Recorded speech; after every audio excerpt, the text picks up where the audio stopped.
Hospital में doctors ने वान्या को बताया कि अर्जुन की हालत काफी नाजुक थी और उनको अर्जुन के आधे जले चेहरे पर प्लास्टिक लगाने की जरूरत थी। वान्या मान गई और उसकी जान बस अपने अर्जुन में अटकी रही।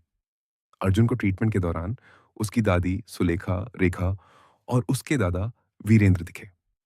सुलेखा रेखा को बेसहारा समझकर अपने घर लाई, मगर रेखा धीरे धीरे वीरेंद्र के करीब आकर उसका दिल जीतने लगी। वीरेंद्र ने सुलेखा को बार बार समझाया, मगर सुलेखा नहीं मानी। आखिर में रेखा अपने इरादों में कामयाब हो गई। वीरेंद्र का लगाव रेखा के प्रति बढ़ गया और सुलेखा और वीरेंद्र में दूरियां बढ़ती गईं। आंगन में खेलती रसना के घुंघरू उसके दादाजी के कमरे रह गए। जब वो अपने घुंघरू लेने गई तो उसने रेखा और वीरेंद्र को इकट्ठे देख लिया। इससे पहले वो किसी से कुछ कहती, रेखा ने उसे दूसरे फ्लोर से आंगन की तरफ धक्का दे दिया।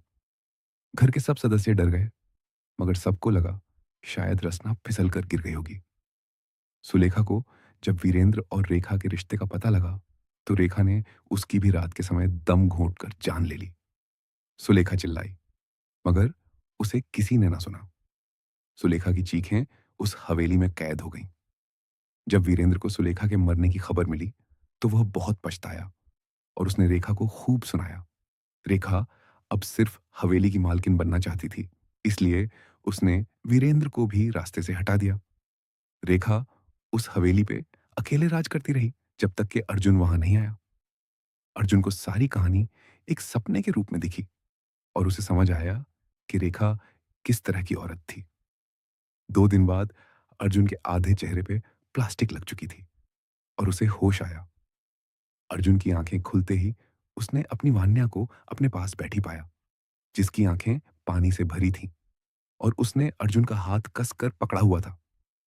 अर्जुन ने मुश्किल से अपना नया चेहरा हिलाया और वह हल्की सी आवाज में बोला, वानू, मैंने तुम्हें इतने फोन लगाए मगर तुम बस फोन पर किसी के साथ हंसती रही।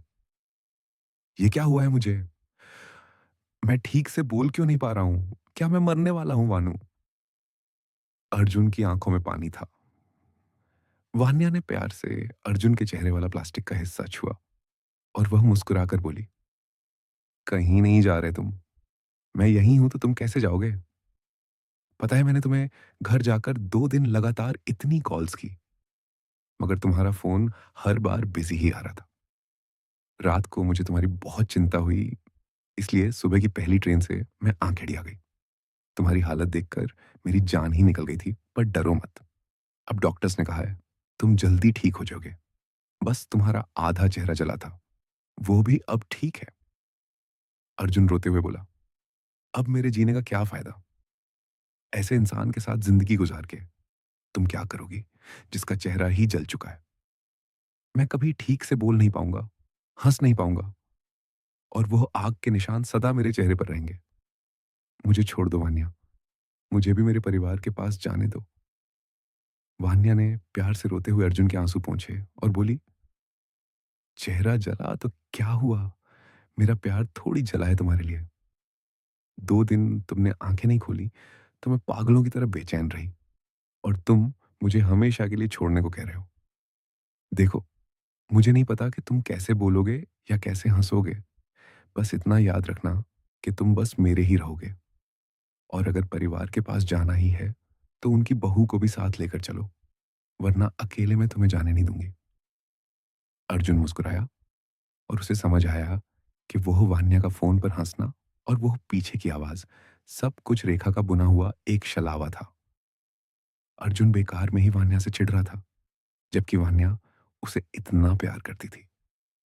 कुछ महीनों बाद खिड़की के पास खड़ा अर्जुन खुद से बोल रहा था, जब हमें कोई खुद से ज्यादा चाहता है तो हमें लगता है वो इंसान कमजोर है, मगर हम ये नहीं मानते हैं कि हम कितने खुशनसीब हैं कि वो हमें मिला। वान्या ने पीछे से आकर अर्जुन का हाथ पकड़ा। अर्जुन ने पीछे देखा और वान्या हाथ और कस कर पकड़ा, जैसे उसे एहसास हो चुका था कि वह उसके जीवन साथी की कीमत जानता था। अर्जुन वान्या से बोला, वान्या, मुझे माफ कर दो। वान्या कंफ्यूज होकर बोली, किस बात की माफी? अर्जुन मुस्कुराया और उसने वान्या को अपने गले से लगाया।